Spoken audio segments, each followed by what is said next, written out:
கவிஞர் கண்ணதாசனுடைய நூல் குறிப்பு, ஆசிரியர் குறிப்பு பார்க்க போகிறோம்.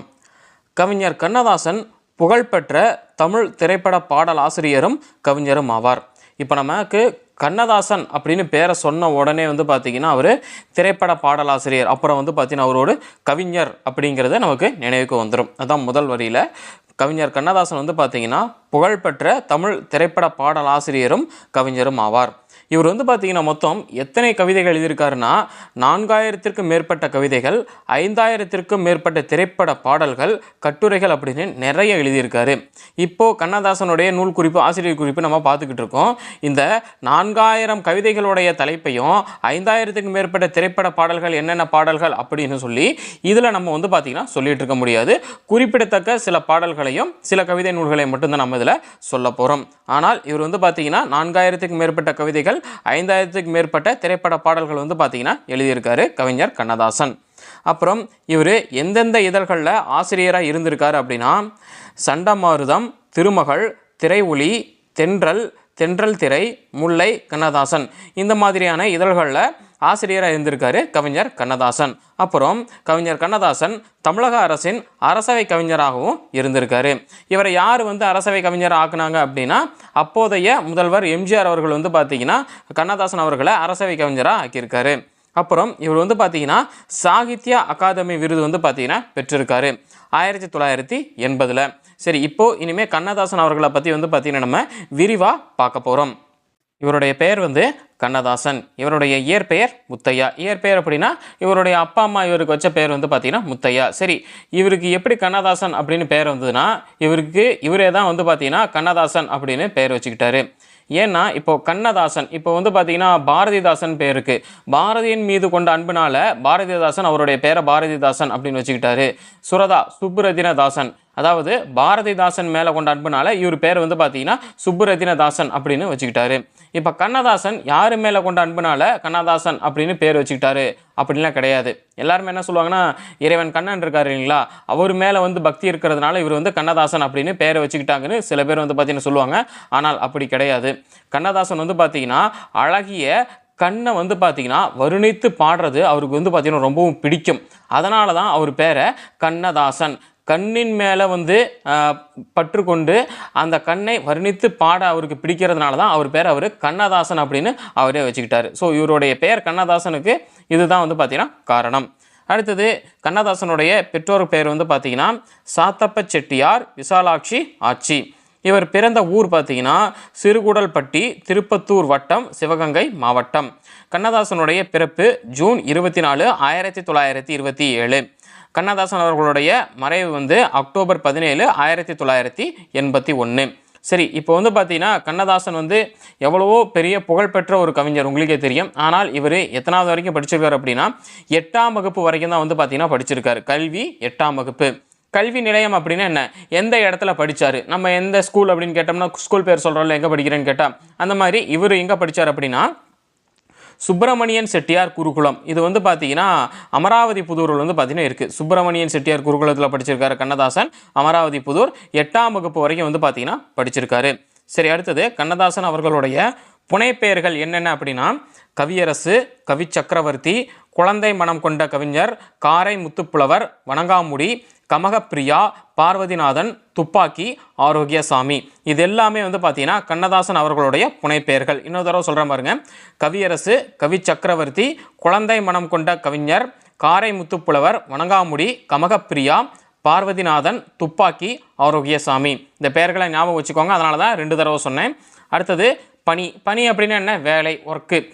சரி, இவருடைய வேலை என்ன, இவரை நமக்கு எப்படி தெரியும், இவர் பார்த்திங்கன்னா ஒரு கவிஞர். அப்போ இவர் ஒரு தமிழ் கவிஞர் அப்படின்னு முதல்ல எழுதிடணும். அடுத்தது என்ன, திரைப்படத்திற்கு பாடல் எழுதியிருக்கார். அப்போ இவர் பார்த்திங்கன்னா திரைப்பட பாடலாசிரியர்.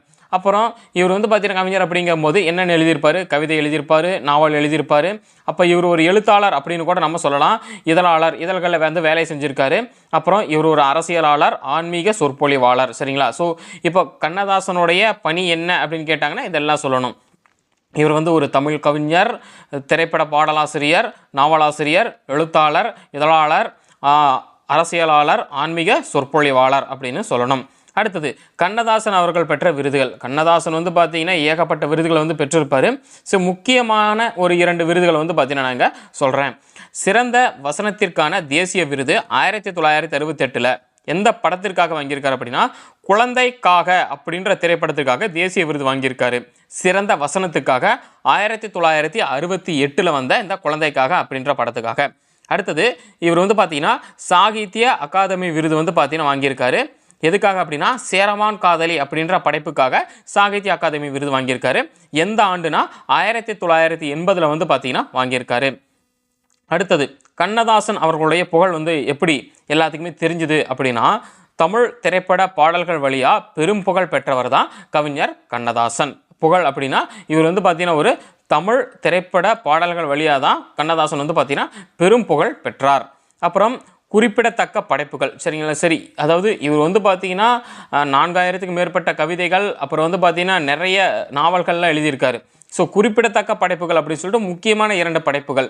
கண்ணதாசன் அப்படின்னு சொன்னாவே அர்த்தமுள்ள இந்து மதம், இயேசு காவியம் அப்படின்னு எடுத்த உடனே சொல்கிற மாதிரியான ஒரு 2 நூல் இது. குறிப்பிடத்தக்க படைப்புகள், அர்த்தமுள்ள இந்து மதம், இயேசு காவியம். அப்புறம் கண்ணதாசன் அவர்களுடைய துணைவர்கள், அதாவது மனைவிகள் அப்படின்னு சொல்லிட்டாங்க. நம்ம இப்போலாம் வந்து பார்த்தீங்கன்னா மனைவி அப்படின்னு தான் சொல்லி ஆகணும். இல்லுன்னு பின்னாடி போட்டோம் அப்படின்னா தூக்கி ஜெயிலில் போட்டுருவாங்க சரிங்களா. ஸோ அப்போல்லாம் அப்படி கிடையாது. அவங்க வந்து பார்த்தீங்கன்னா எத்தனை திருமணம் வேணாலும் பண்ணிக்கலாம் அப்படின்ற மாதிரி இருந்தது. சட்டம் எதுவும் இல்லை. இப்போ தான் சட்டம் ஒருத்தருக்கு ஒருத்தர் தான் அப்படின்னு சொல்லிவிட்டு சட்டம் இருக்குது. அப்போ எந்த ஒரு சட்டமும் இல்லை சரிங்களா. அதனால் கண்ணதாசன் அவர்கள் வந்து 3 கல்யாணம் பண்ணியிருக்காரு. அவருடைய துணைவியார்கள் பேர் வந்து பார்த்தீங்கன்னா பொன்னழகி ஆட்சி, பார்வதி அம்மாள், அப்புறம் புலவர் வள்ளியம்மை அம்மாள். அதாவது இவங்களுக்கு எப்போ மேரேஜ் ஆச்சு, அப்புறம் கண்ணதாசன் இறந்ததோடு வந்து பார்த்தீங்கன்னா அந்த ஆண்டை குறிச்சிருக்காங்க. பொன்னழகி ஆட்சி அவங்களுக்கும் கண்ணதாசனுக்கும் வந்து பார்த்தீங்கன்னா 1950 திருமணமானது. 1981 அப்படிங்கிறது கண்ணதாசன் மறைந்த ஆண்டு. அப்புறம் பார்வதி அம்மாளுக்கு 1950 புலவர் வள்ளியம்மை அம்மாளை வந்து பார்த்தீங்கன்னா 1976 திருமணம் செஞ்சுருக்காரு. சரி, இவர் வந்து பார்த்தீங்கன்னா மொத்தம் 3 கல்யாணம் பண்ணியிருக்காரு. இவருக்கு பிள்ளைகள் எத்தனை பேர் அப்படின்னா மொத்தம் 15 பேர்கள் வந்து பார்த்தீங்கன்னா இருக்காங்க. அந்த 15 பேர்களையும் வரிசையாக நான் சொல்கிற மாதிரிங்க. கண்மணி சுப்பு, கலைவாணன், மரு ராமசாமி, வெங்கடாச்சலம், அலமேலு, தேனம்மை, விசாலாட்சி, காந்தி, கமல், அண்ணாதுரை, கோபி, சீனிவாசன், ரேவதி, கலைச்செல்வி, விசாலி. இந்த விசாலி அப்படின்ற அந்த கடைசி இருக்காங்க இல்லைங்களா, அவங்க வந்து புலவர் வள்ளியம்மை அம்மாளுக்கும் கண்ணதாசனுக்கும் பிறந்தவங்க. இதை பற்றி ஒரு டீட்டெயிலில் பின்னாடி நம்ம வந்து பார்ப்போம்.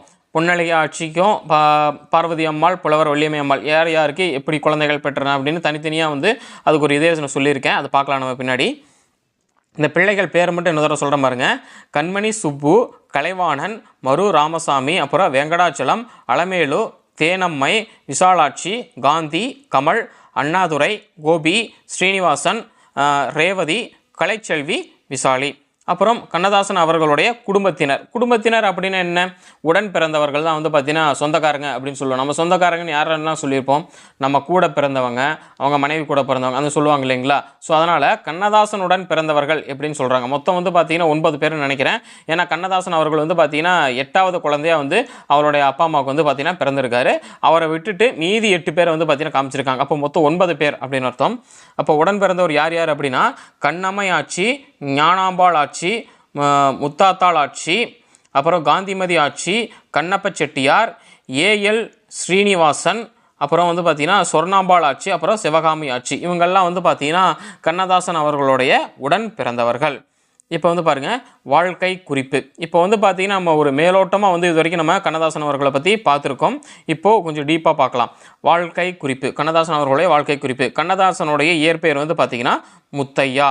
இவர் வந்து தமிழ்நாட்டில் இருக்க காரைக்குடி பக்கத்தில் சிறுகூடல்பட்டி அப்படின்ற ஊரில் வந்து பார்த்தீங்கன்னா நாட்டுக்கோட்டை நகரத்தார் மரபில் சாத்தப்ப செட்டியார் விசாலாட்சி ஆட்சி இணையருக்கு 8வது மகனாக வந்து பார்த்தீங்கன்னா பிறந்திருக்கார் கண்ணதாசன் சரிங்களா. ஸோ இவர் வந்து பார்த்தீங்கன்னா சாத்தப்ப செட்டியார் விசாலாட்சி ஆட்சிக்கு வந்து பார்த்தீங்கன்னா 8வது மகனாக பிறந்திருக்காரு. எந்த ஊரில் அப்படின்னா சிறுகூடல்பட்டி அப்படின்ற ஊரில். இது வந்து பார்த்தீங்கன்னா காரைக்குடிக்கு பக்கத்தில் இருக்குது இந்த ஊர். அப்புறம் சிறு வயதில் கண்ணதாசனை சிகப்பு ஆட்சி அப்படிங்கிறவருங்க 7000 ரூபாய்க்கு தத்தெடுத்துக்கிட்டாங்க அப்படின்னு சொல்கிறாங்க. அதாவது காசை கொடுத்து வந்து பார்த்தீங்கன்னா எங்களுக்கு பிள்ளை இல்லை அப்படின்னு சொல்லிட்டு தத்தெடுத்துக்கிட்டு போவாங்க இல்லைங்களா. அந்த மாதிரி 7000 ரூபாய் கொடுத்து தத்தெடுத்துக்கிட்டாங்க கண்ணதாசன் அவர்களை அப்படின்னு சொல்கிறாங்க. தத்தெடுத்துக்கிட்டு போனாங்க இல்லைங்களா சிவப்பாட்சி அப்படிங்கிறவங்க. அவங்க வீட்டில் கண்ணதாசன் என்ன பேரில் வளர்ந்தார் அப்படின்னா நாராயணன் அப்படின்ற பேரில் வந்து பார்த்தீங்கன்னா வளர்ந்துருக்காரு. அதாவது என்னதான் பெற்றவங்க வந்து முத்தையா அப்படின்னு பேரை வச்சாலும் 7,000 ரூபாய் கொடுத்து தத்து எடுத்துகிட்டு போனவங்க நாராயணன் அப்படின்னு பேர் வச்சு வந்து பார்த்தீங்கன்னா அவரை வளர்த்துக்கிட்டு இருந்திருக்காங்க. அப்புறம் கண்ணதாசன் அவர்கள் வந்து பார்த்தீங்கன்னா அவருடைய ஆரம்ப கல்வியை சிறுகூடல்பட்டியில் பயின்றிருக்காரு. அப்புறம் அமராவதி புதூர் உயர்நிலைப் பள்ளியில் 8ஆம் வகுப்பு வரை வந்து பார்த்தீங்கன்னா படிச்சிருக்காரு. அப்புறம் 1943ஆம் ஆண்டில் திருவெற்றியூர் ஏஜாக்ஸ் நிறுவனத்தில் பணியில் சேர்ந்திருக்காரு. அப்போ முதல்ல வந்து பார்த்தீங்கன்னா இவர் 1943 திருவெற்றியூர் ஏஜாக்ஸ் நிறுவனத்தில் வந்து பணியில் சேர்ந்திருக்காரு. இதை நோட் பண்ணிக்கோங்க. அப்புறம் கண்ணதாசன் வந்து பார்த்தீங்கன்னா ஒரு பத்திரிகை ஆசிரியர் பணிக்கு போனப்போ வைத்து கொண்ட புனைப்பெயர் தான் கண்ணதாசன். முன்னே சொன்னேன், கண்ணதாசனுக்கு வந்து பார்த்தீங்கன்னா எப்படி இவருக்கு கண்ணதாசன் அப்படின்னு பேர் வச்சுக்கிட்டாரு அப்படின்னா, இவர் வந்து பார்த்தீங்கன்னா அழகான கண்ணை வர்ணித்து பாடுவது வந்து பார்த்தீங்கன்னா அவருக்கு வந்து பிடிக்கும். கண்ணுக்கு தாசன், அந்த அழகான கண்ணுக்கு அவர் வந்து பார்த்தீங்கன்னா தாசன் அப்படிங்கிறதுனால கண்ணதாசன் அப்படின்னு இவர் பேரை வந்து பார்த்தீங்கன்னா வச்சுக்கிட்டாரு. அப்போ கண்ணதாசனுடைய புனைப்பெயரில் ஒன்று கண்ணதாசன் அப்படிங்கிறது ரொம்ப பிடிச்ச பேர் இவருக்கு. இவருக்கு வந்து பார்த்தீங்கன்னா நிறைய புனைப்பெயர்கள் இருக்குது. இவர் வந்து வச்சுக்கிட்டு எல்லாத்திட்டையும் சொல்கிறது அவர் பேரை கண்ணதாசன் அப்படின்னு தான் சொல்கிறாரு. இது கண்ணதாசன் அவர்களுடைய வாழ்க்கை குறிப்பு. கண்ணதாசனுடைய குடும்பம் பற்றி பார்க்கலாம். கண்ணதாசனுக்கு முதல் திருமணம் பொன்னழகி ஆட்சி அப்படிங்கிறவங்களோட 1950 பிப்ரவரி 9ஆம் நாள் காரைக்குடியில் வந்து பார்த்தீங்கன்னா நடைபெற்றது. இவருக்கு முதல் திருமணம் பொன்னழகி ஆட்சி அப்படிங்கிறவங்களோட 1950 பிப்ரவரி 9ஆம் நாள் வந்து பார்த்தீங்கன்னா காரைக்குடியில் நடந்திருக்கு. இவங்களுக்கு வந்து பார்த்தீங்கன்னா குழந்தைகள் வந்து கண்மணி சுப்பு, கலைவாணன், ராமசாமி, வெங்கடாச்சலம் ஆகிய 4 மகன்கள், ஆண் மகன்களும் அலமேலு சொக்கலிங்கம், அப்புறம் அலமேலு சொக்கலிங்கம், தேனம்மை, விசாலாட்சி ஆகிய 3 மகள்களும் வந்து பார்த்தீங்கன்னா இருக்காங்க. மொத்தம் முதல் திருமணமான பொன்னழகி ஆட்சியை வந்து கல்யாணம் பண்ணார் இல்லைங்களா, இவங்களுக்கு வந்து பார்த்தீங்கன்னா மொத்தம் 7 குழந்தைகள், 4 ஆண் குழந்தைகள், 3 பெண் குழந்தைகள். கண்மணி சுப்பு, கலைவாணன், ராமசாமி, வெங்கடாச்சலம், அப்புறம் வந்து பார்த்தீங்கன்னா பெண்கள் வந்து அலமேலு சொக்கலிங்கம், தேனம்மை, விசாலாட்சி ஆகிய 3 மகள்களும் வந்து பார்த்தீங்கன்னா இருக்காங்க. அடுத்தது கண்ணதாசனுடைய 2வது திருமணம் பார்வதி அப்படிங்கிறவங்கள 1951 நவம்பர் 11ஆம் நாள் வந்து பார்த்தீங்கன்னா 2ஆம் திருமணம் செஞ்சுக்கிட்டாரு கண்ணதாசன் பார்வதி அப்படிங்கிறவங்கள. இவங்களுக்கு வந்து பார்த்தீங்கன்னா குழந்தைகள், இவங்க 2 பேர்த்துக்கும் காந்தி, கமல், அண்ணாதுரை, கோபாலகிருஷ்ணன், ஸ்ரீனிவாசன் ஆகிய 5 மகன்களும், ரேவதி, கலைச்செல்வி ஆகிய 2 மகள்களுமா 7 குழந்தைகள் வந்து பார்த்தீங்கன்னா இருக்காங்க. முதல் சம்சாரத்துக்கு வந்து பார்த்தீங்கன்னா 7 குழந்தைகள், 2வது சம்சாரத்துக்கும் வந்து பார்த்தீங்கன்னா 7 குழந்தைகள். அப்புறம் 3ஆவதாக அவருடைய 50வது வயதில் வந்து பார்த்தீங்கன்னா புலவர் வள்ளியம்மை அப்படிங்கிறவங்கள திருமணம் செஞ்சுக்கிட்டாங்க. இவங்களுக்கு வந்து பார்த்தீங்கன்னா விசாலி அப்படின்ற ஒரு மகள் இருக்காங்க அப்படிங்கிறது குறிப்பிடத்தக்கது. அப்போது கண்ணதாசனுக்கு வந்து பார்த்தீங்கன்னா குடும்பம் அப்படின்னு நீ சொன்னீங்கன்னா மொத்தம் 3 முறை கல்யாணம் ஆயிருக்கு, திருமணம் ஆயிருக்கு. மொத்தம் வந்து பார்த்தீங்கன்னா 15 குழந்தைகள் வந்து இருக்காங்க கண்ணதாசனுக்கு. அப்புறம் கண்ணதாசனுடைய அரசியல் ஈடுபாடு. கண்ணதாசன் வந்து பார்த்தீங்கன்னா அண்ணாவுடைய திராவிட முன்னேற்ற கழகத்தில் இருந்த கண்ணதாசன் 1961 ஏப்ரல் 9 கருத்து வேறுபாட்டால் அக்கட்சியிலிருந்து வெளியேறினார். அதாவது என்னென்னா, சம அளவில் இருக்கிற 2 பேர் ஒரே இடத்துல இருந்தாங்கன்னு வச்சுக்கோங்களேன், எப்போவுமே முட்டிக்க தான் செய்யும். அறிஞர் அண்ணா அவர்கள் வந்து பார்த்தீங்கன்னா எவ்வளோ பெரிய அறிஞர், அதே மாதிரியே கண்ணதாசனும் சொல்லவா வேணும், சலச்சிக்க தேவையில்லை. ஒருவேளை 2 பேரும் ஒரே மாதிரியே கருத்து இருக்கிறவங்களா இருந்தாங்கன்னா பிரச்சனையே கிடையாது. வெவ்வேறு கருத்து இருக்கிறவங்களா இருந்தாங்கன்னா கண்டிப்பாக சண்டை வரும். கருத்து வேறுபாட்டில் யாராவது ஒருத்தர் வெளியேறி தான் ஆகணும். ஸோ கண்ணதாசன் என்ன பண்ணிட்டாருன்னா 1961 ஏப்ரல் 9 கருத்து வேறுபாட்டால் திராவிட முன்னேற்ற கழகத்திலிருந்து வெளியேறிட்டார். வெளியேறி என்ன பண்ணியிருக்காரு அப்படின்னா, ஈவேக்கி சம்பத்தோடு இணைந்து தமிழ் தேசிய கட்சியை வந்து தொடங்கியிருக்காரு கண்ணதாசன். அதுக்கப்புறமா தமிழ் தேசிய கட்சி காங்கிரஸோட இணைஞ்சிருச்சு. முதல்ல வந்து பார்த்தீங்கன்னா ஈவேக்கி சம்பத்தோட இணைந்து தமிழ் தேசிய கட்சி தொடங்கியிருக்காரு. அதுக்கப்புறமா அவருடைய கட்சி வந்து காங்கிரஸோட மெர்ஜ் பண்ணிட்டாங்க அப்படின்னு தான் சொல்லணும். அப்புறம் காங்கிரஸ் பிளவுபட்ட போது இந்திரா காந்தி பக்கம் நின்றார் கண்ணதாசன். காங்கிரஸில் வந்து பார்த்தீங்கன்னா இவர் சேர்ந்த பிறகு காங்கிரஸை பிளவுபட்டுச்சு, சரிங்களா. அது வந்து பார்த்தீங்கன்னா நம்ம ஹிஸ்ட்ரிக்கு போயிடுவோம், ஐஎன்எம் போயிடுவோம், சரிங்களா. அதனால் காங்கிரஸும் பிளவுபட்டுச்சு. அப்படி பிளவுபட்டப்போ கண்ணதாசன் யார் கூட இருந்தார் அப்படின்னா இந்திரா காந்தி பக்கம் வந்து பார்த்தீங்கன்னா நின்றார். அரசியல் ரீதியாக எம்ஜிஆரை கண்ணதாசன் கடுமையாக விமர்சனம் செஞ்சுருக்காரு. நீங்கள் கேள்விப்பட்டிருப்பீங்களா, எம்ஜிஆரை வந்து பார்த்தீங்கன்னா டைரெக்டாக ரொம்பவும் கடுமையாக வந்து பார்த்தீங்கன்னா விமர்சனம் செஞ்சுருக்காரு. இருந்தாலும் தம்மை பற்றி கண்ணதாசன் விமர்சித்த போதிலும் தமிழக அரசின் அரசவை கவிஞராக கண்ணதாசனை 1978 எம்ஜிஆர் வந்து பார்த்தீங்கன்னா நியமிச்சிருக்காரு. என்னதான் கண்ணதாசன் எம்ஜிஆர் அவர்களை, அதாவது அரசியலில் இருக்காங்க அப்படின்னா விமர்சனம் சொல்லவா வேணும், நல்லாவே விமர்சனம் பண்ணுவாங்க. என்னதான் கண்ணதாசன் எம்ஜிஆரை பற்றி விமர்சித்து பேசியிருந்தாலும் கண்ணதாசன் எப்பேற்பட்ட கவிஞர், அவர் எப்பேற்பட்ட அறிவாளி அப்படிங்கிறது வந்து பார்த்தீங்கன்னா எம்ஜிஆர் அவர்களுக்கு தெரிஞ்சிருக்கு. ஸோ அதனால் தன்னை பற்றி பேசினதுனால வந்து பார்த்தீங்கன்னா அவர் மேலே கோபம் கொண்டு எம்ஜிஆர் எதுவும் பண்ணலை.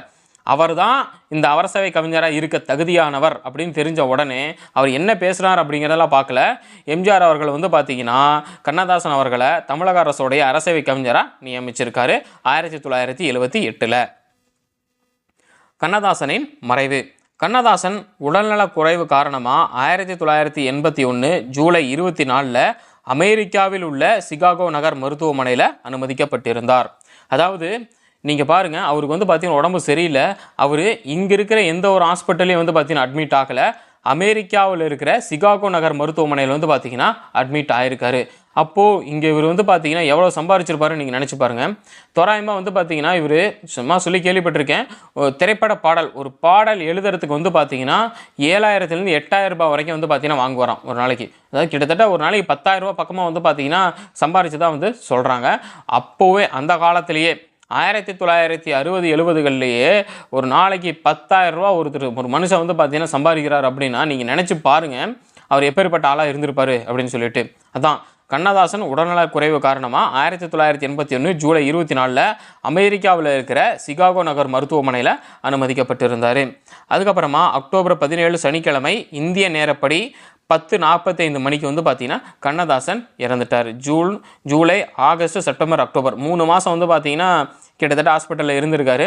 ஸோ அதனால் அப்போ வந்து பார்த்தீங்கன்னா அக்டோபர் 17 சனிக்கிழமை வந்து இந்திய நேரப்படி 10:45 மணிக்கு கண்ணதாசன் இறந்தார். அக்டோபர் 20 இவருடைய உடல் அமெரிக்காவிலிருந்து சென்னைக்கு கொண்டு வரப்பட்டு லட்சக்கணக்கான மக்களுடைய இறுதி அஞ்சலிக்கு பிறகு அரசு மரியாதையுடன் அக்டோபர் 22 எரியூட்டப்பட்டது. அதாவது கண்ணதாசனை வந்து அக்டோபர் 20 சென்னைக்கு கொண்டு வந்து அதுக்கப்புறம் அரசு மரியாதையோடு தான் கண்ணதாசன் வந்து பார்த்தீங்கன்னா எரியூட்டப்பட்டார். எப்போ? அக்டோபர் 22. மணிமண்டபம். கண்ணதாசனுக்கு எங்கே மணிமண்டபம் கட்டியிருக்காங்க அப்படின்னு பாருங்கள். தமிழ்நாடு அரசு கண்ணதாசன் நினைவை போற்றும் வகையில் சிவகங்கை மாவட்டம் காரைக்குடியில் புதிய பேருந்து நிலையம் அருகில் கவியரசு கண்ணதாசன் மணிமண்டபம் வந்து பார்த்திங்கன்னா அமைச்சிருக்காங்க. அதாவது ஒருத்தருக்கு ஏன் மணிமண்டபம் கட்டுறாங்க அப்படின்னா அவர் இறந்த பிறகு அவருடைய நினைவை போற்றும் வகையில் தான் வந்து பார்த்திங்கன்னா மண்டபம் கட்டுவாங்க. இப்போ கண்ணதாசனுக்கு எந்த இடத்துல மணிமண்டபம் கட்டியிருக்காங்க அப்படின்னு பாருங்கள். சிவகங்கை மாவட்டம் காரைக்குடியில் புதிய பேருந்து நிலையம் அருகில் கவியரசு கண்ணதாசன் மணிமண்டபம் அமைக்கப்பட்டுள்ளது. இது எப்படி அமைக்கப்பட்டிருக்கு அப்படின்னு பாருங்கள். 84 லட்சம் ரூபாய் மதிப்பீட்டில் கட்டப்பட்ட இம்மணிமண்டபம் 1981 முதல்வர் எம்ஜிஆர் அவர்களால் அறிவிக்கப்பட்டு, சரிங்களா, எம்ஜிஆரால் வந்து அறிவிக்கப்பட்டுச்சு. 84 லட்சம் ரூபாய் மதிப்பீட்டில் கவிஞர் கண்ணதாசன் அவர்களுக்கு வந்து சிவகங்கை மாவட்டம் காரைக்குடியில் புதிய பேருந்து நிலையம் அருகில் கவியரசு கண்ணதாசன் மணிமண்டபம் வந்து பார்த்திங்கன்னா கட்டப்படும் அப்படின்னு 1981 அப்போதைய முதல்வர் எம்ஜிஆரால் வந்து பார்த்திங்கன்னா அறிவிக்கப்பட்டு, சரிங்களா, 1990 முதல்வர் மு கருணாநிதியால் அடிக்கல் நாட்டப்பட்டு 1992 முதல்வர் ஜெயலலிதாவால் திறந்து வைக்கப்பட்டது. அதாவது கண்ணதாசனுக்கு வந்து பார்த்தீங்கன்னா மணிமண்டபம் கட்டியிருக்காங்க. 3 முதல்வர்கள் இதில் சம்மந்தப்பட்டிருக்காங்க. முதல்ல எம்ஜிஆர் அறிவிச்சிருக்காரு கண்ணதாசனுக்கு மணிமண்டபம் இந்த இடத்துல கட்டப்படும் அப்படின்னு சொல்லிட்டு. அதுக்கு அடிக்கல் நாட்டினவர் யார் அப்படின்னா கருணாநிதி அவர்கள் வந்து பார்த்தீங்கன்னா அடிக்கல் நாட்டியிருக்காரு. அதை திறந்து வைத்தவர் யார் அப்படின்னா செல்வி ஜெயலலிதா வந்து பார்த்தீங்கன்னா அவங்கள திறந்து வச்சுருக்காங்க. பாருங்கள் நீங்களே, 3 முதல்வர்கள் வந்து பார்த்தீங்கன்னா சம்மந்தப்பட்டிருக்காங்க. ஆனால் அறிவிக்கப்பட்டது 1981, கட்டப்பட்டது 1990. 9 வருஷத்துக்கு அப்புறம் தான் வந்து பார்த்தீங்கன்னா கட்டவே ஸ்டார்ட் பண்ணியிருக்காங்க. அறிவிச்சு அடிக்கல் நாட்டி கட்ட ஆரம்பிச்சிருக்காங்க. 2 வருஷத்தில் வந்து பார்த்தீங்கன்னா கட்டி முடிச்சிட்டாங்க போல இருக்குது. அதுக்கப்புறமா முதல்வர் மாறி இருக்காங்க, ஜெயலலிதா வந்திருக்காங்க. அவங்க வந்து பார்த்தீங்கன்னா திறந்து வச்சுருக்காங்க கண்ணதாசனுடைய மணிமண்டபத்தை. அப்புறம் இந்த மணிமண்டபத்தை பற்றி சொல்லியிருக்காங்க பாருங்கள். 2 தளங்களை கொண்ட மணிமண்டபத்தில் கண்ணதாசனின் மார்பளவு சிலை வந்து பார்த்தீங்கன்னா அமைக்கப்பட்டிருக்கு. அப்புறம் மேல் தளத்தில் 2 தளம் அப்படின்னா கீழே மேலே 2 தளம் இருக்கும். மேல் தளத்தில் அரங்கமும் கீழ்த்தளத்தில் 2400 நூல்களோட ஒரு நூலகமும் வந்து பார்த்திங்கன்னா இயங்கி வருதுன்னு சொல்லப்படுது. கண்ணதாசனின் வாழ்க்கை வரலாறு தொடர்பான புகைப்படங்கள் கண்காட்சியாக வைக்கப்பட்டிருக்கு அந்த மணிமண்டபத்தில். ஸோ கண்ணதாசனுக்கும் கட்டப்பட்ட மணிமண்டபம், அந்த மணிமண்டபம் ஃபுல்லாக வந்து பார்த்திங்கன்னா அவர் பேரை சொல்கிற மாதிரி தான் இருக்கும். ஸோ அதுதான் வந்து பார்த்திங்கன்னா அவர் நினைவை போற்றும் வகையில் கட்டப்படுற மணிமண்டபம். அடுத்தது திரைத்துறைக்கான பங்களிப்புகள். அதில் திரை இசை பாடல்கள். கண்ணதாசன் வந்து பார்த்திங்கன்னா கிட்டத்தட்ட 5000 பாடல்களுக்கும் மேலே எழுதியிருக்காரு. அதனால் அந்த 5000 பாடல்களுடைய பெயர்களை வந்து பார்த்திங்கன்னா இப்போ சொல்லிகிட்டு இருக்க முடியாது. அதனால் வந்து பார்த்திங்கன்னா அவருடைய ரொம்பவும் ஃபேமஸான அவர் கடைசியாக எழுதின ஒரு பாடல் இருக்குது. அந்த பாடலை வந்து இங்கே நான் கொடுத்துருக்கேன் பாருங்கள். 3ஆம் பிறை திரைப்படத்தில் கண்ணே கலைமானே தான் வந்து பார்த்திங்கன்னா கண்ணதாசனுடைய கடைசி பாடல். இந்த 3ஆம் பிறை திரைப்படத்தில் வந்து பார்த்திங்கன்னா கமல்ஹாசனும் ஸ்ரீதேவியும் நடிச்சிருப்பாங்க. அதில் வந்து பார்த்திங்கன்னா இந்த கண்ணே கலைமானே அப்படின்ற பாடல் வந்து பார்த்திங்கன்னா வரும். அடுத்தது கண்ணதாசன் வசனம் எழுதிய திரைப்படம் என்ன அப்படின்னா நாடோடி மன்னன். சரிங்களா? சரி, அதாவது கதை வசனம் ரெண்டுமே எழுதியிருக்காரு. வசனம் மட்டும் எழுதிய படம் தான் இந்த நாடோடி மன்னன் அப்படின்ற படம். இந்த படம் 1958 வெளிவந்தது. அடுத்தது கண்ணதாசன் கதை வசனம் எழுதிய திரைப்படங்கள் என்னென்ன அப்படின்னா மொத்தம் 13 படங்களுக்கு கதையும் வசனமும் வந்து பார்த்திங்கன்னா எழுதியிருக்காரு. என்னென்ன படங்கள் அப்படின்னு பாருங்கள். மதுரை வீரன், நானே ராஜா, ராஜா தேசிங்கு, மகாதேவி, மாலையிட்ட மங்கை, கருப்பு பணம், தெனாலிராமன், தெய்வ திருமணங்கள், மன்னாதி மன்னன், திருடாதே, ராணி சம்யுக்தா, இல்லற ஜோதி, லக்ஷ்மி கல்யாணம். இந்த 13 படங்களுக்கும் கண்ணதாசன் வந்து பார்த்திங்கன்னா கதை வசனம் எழுதியிருக்காரு. மதுரை வீரன், நானே ராஜா, ராஜா தேசிங்கு, மகாதேவி, மாலையிட்ட மங்கை, கருப்பு பணம், தெனாலிராமன், தெய்வ திருமணங்கள், மன்னாதி மன்னன், திருடாதே, ராணி சம்யுக்தா, இல்லற ஜோதி, லக்ஷ்மி கல்யாணம். அடுத்தது கண்ணதாசன் தயாரித்த படங்கள் அப்படின்னு என்ன, அவர் வந்து ப்ரொடியூஸ் பண்ண படங்கள் அப்படின்னே சொல்லலாம். இவர் வந்து பார்த்திங்கன்னா மொத்தம் 6 படங்களை வந்து பார்த்திங்கன்னா தயாரிச்சிருக்காரு. அதில் சிவகங்கை சீமை முதல் படம், இரண்டாவது வந்து பார்த்திங்கன்னா கவலை இல்லாத மனிதன், கருப்பு பணம், வானம்பாடி, மாலையிட்ட மங்கை, இரத்த திலகம். சரிங்களா? இதில் வந்து பார்த்திங்கன்னா சில படங்கள் ஹிட்டாக இருக்குது, ஒரு படம் வந்து பார்த்திங்கன்னா ஃப்ளாப்பு. என் தமிழையா, நான் ஸ்கூல் படிக்கும்போது என்னுடைய தமிழையா சொல்லுவார், கவலை இல்லாத மனிதன் அப்படின்ற ஒரு படத்தை வந்து பார்த்திங்கன்னா கண்ணதாசன் எடுத்து 15 வருடம் வந்து பார்த்திங்கன்னா கவலையோடு இருந்தார் அப்படின்னு அடிக்கடி வந்து பார்த்திங்கன்னா சொல்லுவாங்க. ஏன் அப்படின்னா அந்த கவலை இல்லாத மனிதன் அப்படின்ற படம் வந்து பார்த்திங்கன்னா அற்று ஃப்ளாப் ஆகிடுச்சு. அதனால தான். ஸோ கண்ணதாசன் தயாரித்த படங்கள் இந்த 6 படங்கள்: சிவகங்கை சீமை, கவலை இல்லாத மனிதன், கருப்பு பணம், வானம்பாடி, மாலையிட்ட மங்கை, இரத்த திலகம். அடுத்தது கண்ணதாசனுடைய இலக்கிய படைப்புகள் என்னென்ன அப்படின்னு பார்க்கலாம். இலக்கியம் அப்படின்னு சொன்னாவே அவருடைய கவிதை நூல்கள், கவிதை தொகுப்புகள், சிற்றிலக்கியங்கள், அப்புறம் நாவல்கள், கட்டுரைகள் நிறைய இருக்கும் இல்லைங்களா? அதை பற்றி வரிசையாக நம்ம பார்க்க போகிறோம். கண்ணதாசனுடைய கவிதை நூல்கள், காப்பியங்கள்: ஆட்டனத்தி ஆதிமந்தி, இயேசு காவியம், ஐங்குறுங்காப்பியம், கள்ளக்குடி மகாகாவியம், கிழவன் சேதுபதி, பாண்டிமாதேவி, அப்புறம் பெரும் பயணம். இது வந்து பார்த்திங்கன்னா அருணோதயம், சென்னை, மலர்கள், மாங்கனி, முற்று பெறாத காவியங்கள். மொத்தம் வந்து பார்த்திங்கன்னா 10. ஆட்டனத்தி ஆதிமந்தி, இயேசு காவியம், குறுங்காப்பியம், கள்ளக்குடி மகாகாவியம், கிழவன் சேதுபதி, பாண்டிமாதேவி, பெரும் பயணம், அருணோதயம், சென்னை, அப்புறம் மலர்கள், மாங்கனி, முற்று பெறாத காவியங்கள். அடுத்தது கண்ணதாசன் அவர்களுடைய கவிதை தொகுப்புகள் என்னென்ன அப்படின்னா மொத்தம் 9 கவிதை தொகுப்புகள் கொடுத்துருக்காங்க. அதை பார்க்கலாம். முதல்ல கண்ணதாசன் கவிதைகள் 1959ஆம் ஆண்டு வந்து பார்த்திங்கன்னா வெளியாக இருக்குது. இதில் காவிய கழகம் சென்னை 2 வானதி பதிப்பகம், முதற் பதிப்பு வந்து பார்த்திங்கன்னா வானதி பதிப்பகம் 1968. அப்புறம் இரண்டாவது கண்ணதாசன் கவிதைகள் 2ஆம் தொகுதி 1960 வந்து பார்த்திங்கன்னா காவிய கழகம் சென்னை வானதி பதிப்பகம், முதற் பதிப்பு வந்து பார்த்திங்கன்னா வானதி பதிப்பகம் 1968. அதாவது முதல்ல வந்து பார்த்திங்கன்னா வெளியிட்டது 1960. அதுக்கப்புறம் முதற் பதிப்பு அப்படின்னு திருத்திய பதிப்புன்னு சொல்லி மறுபடியும் முதற் பதிப்பு 2ஆம் பதிப்புன்னு வெளியிடுவாங்க இல்லைங்களா? அந்த ஆண்டு தான் 1968. இதை வந்து பார்த்திங்கன்னா வானதி பதிப்பகம் வந்து வெளியிட்டிருக்காங்க. முதல்ல காவிய கழகம் வந்து பார்த்திங்கன்னா வெளியிட்டிருக்காங்க. கண்ணதாசனுடைய முதல்ல சொன்னேன் இல்லைங்களா? அதே மாதிரி தான். முதல் பதிப்பு முதல்ல வந்து காவிய கழகம் சென்னை வந்து பார்த்திங்கன்னா வெளியிட்டிருக்காங்க. அடுத்தது முதற் பதிப்பு வானதி பதிப்பகம் வெளியிட்டிருக்காங்க. அடுத்தது மூன்றாவதா கண்ணதாசன் கவிதைகள் முதலேறு தொகுதிகள். சரிங்களா? அடுத்தது கண்ணதாசன் கவிதைகள் 3ஆம் தொகுதி 1968 வானதி பதிப்பகம். கண்ணதாசன் கவிதைகள் 4ஆம் தொகுதி 1971 வானதி பதிப்பகம். கண்ணதாசன் கவிதைகள் 5ஆம் தொகுதி 1972 வானதி பதிப்பகம். கண்ணதாசன் கவிதைகள் 6ஆம் தொகுதி 1976. இந்த ஆண்டுகள் ஞாபகம் வச்சுக்கோங்க. அப்புறம் வானதி பதிப்பகம் இதுவும். கண்ணதாசன் கவிதைகள் 7ஆம் தொகுதி 1986 வானதி பதிப்பகம். அடுத்தது பாடி கொடுத்த மங்களங்கள் அப்படின்னு ஒரு கவிதை தொகுப்பு. மொத்தம் 9 கவிதை தொகுப்புகள் இருக்குது கண்ணதாசனுடையது. அடுத்தது கண்ணதாசனுடைய சிற்றிலக்கியங்கள் பாருங்கள். அம்பிகை அழகு தரிசனம், கிருஷ்ண அந்தாதி, கிருஷ்ண கானம், அப்புறம் கிருஷ்ண மணிமாலை, கோபியர் கொஞ்சும் ரமணன் 1978, ஸ்ரீ கிருஷ்ண கவசம், ஸ்ரீ கிருஷ்ண ஜெயந்தி, ஸ்ரீ வெங்கடேச சுப்ரபாதம், அப்புறம் தைப்பாவை. இதெல்லாம் வந்து பார்த்தீங்கன்னா கண்ணதாசன் அவர்களுடைய சிற்றிலக்கியங்கள். கண்ணதாசன் அவர்களுடைய சிற்றிலக்கியங்கள் மொத்தம் 9 சிற்றிலக்கியங்கள் இருக்குது.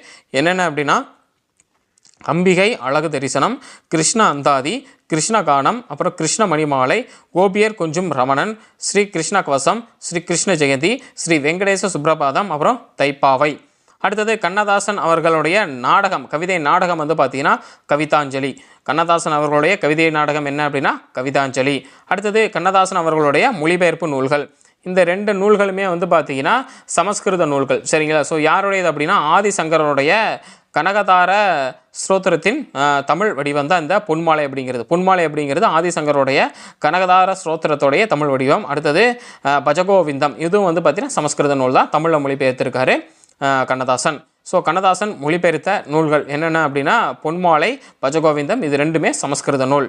அடுத்தது கண்ணதாசனுடைய புதினங்கள் என்னென்னு பாருங்கள். மொத்தம் இதில் வந்து பார்த்தீங்கன்னா நான் 27 புதினங்கள் பேர் கொடுத்துருக்கேன், ஒவ்வொன்றா பார்க்கலாம். அதைவிட ரகசியம், அரங்கமும் அந்தரங்கமும், அவளுக்காக ஒரு பாடல், அவள் ஒரு இந்து பெண், 5வது வந்து ஆட்சி, வானதி பதிப்பகம், ஆயிரங்கால் மண்டபம், 1000 தீவு, அங்கையர்கண்ணி 1956 வெளிவந்திருக்கு, அருணோதயம் சென்னையில். அடுத்தது ஊமையன் கோட்டை, என்னோட ராவுகள் 1978 நவம்பரில் கண்ணதாசன் இதழில் வந்து பார்த்தீங்கன்னா வெளியிட்டிருக்கு. கண்ணதாசன் வந்து அவருடைய பேரில் ஒரு இதழ் நடத்தினார். அந்த இதழில் இந்த என்னோடைய ராவுகள் அப்படின்னு சொல்லிட்டு இந்த புதினம் வந்து வெளியாகிருக்கு.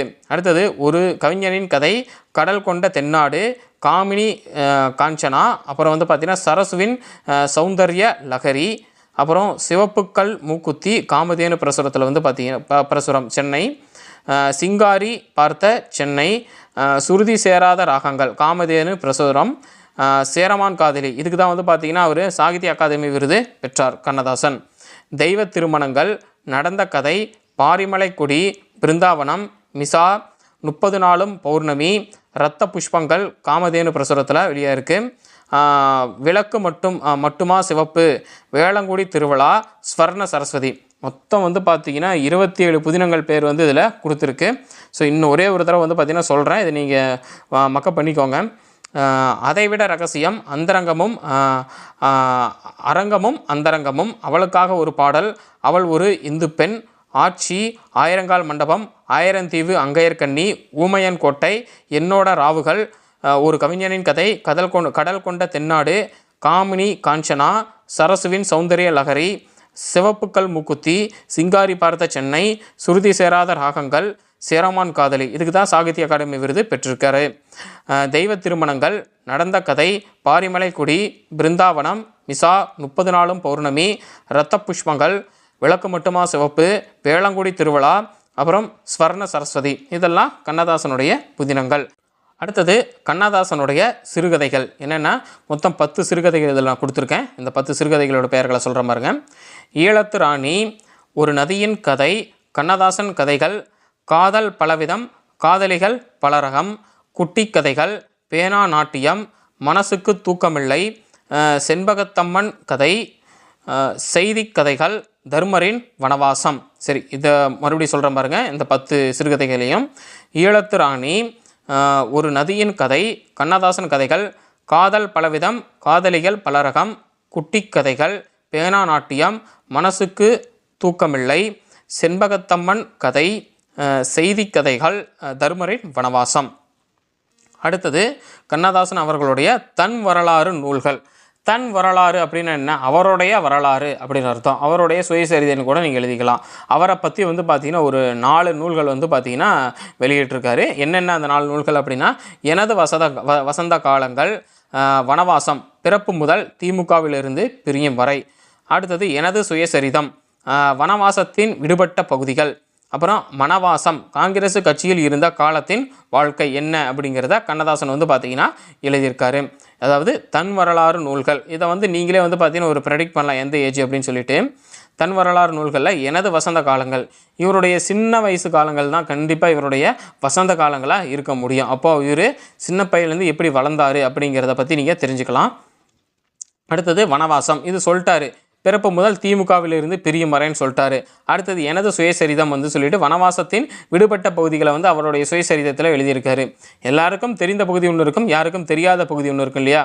ஸோ அதுதான் விடுபட்ட பகுதி அப்படின்னு சொல்கிறது. அதை சொல்லியிருப்பார். மனவாசம் அப்படிங்கிறது காங்கிரஸ் கட்சியில் இருந்த காலத்தின் வாழ்க்கையை தான் மனவாசம் அப்படின்னு சொல்லி ஒரு நூலாக எழுதியிருக்காரு கண்ணதாசன். அடுத்தது கண்ணதாசன் அவர்களுடைய கட்டுரைகள் என்னென்ன அப்படின்னு பாருங்கள். மொத்த கட்டுரைகள் 31 கட்டுரைகள் வந்து பார்த்தீங்கன்னா கொடுத்துருக்கேன். அவர் நிறைய எழுதியிருக்காரு. இதில் ஒரு 31 கொடுத்துருக்கேன். அந்தி சந்தி அர்த்தஜாமம், அந்தி சந்தி அர்த்தஜாமம், இலக்கியத்தில் காதல், இலக்கிய யுத்தங்கள், எண்ணங்கள் 1000, கடைசி பக்கம், கண்ணதாசன் கட்டுரைகள் 1960 வந்து பார்த்தீங்கன்னா இது வெளியாயிருக்கு.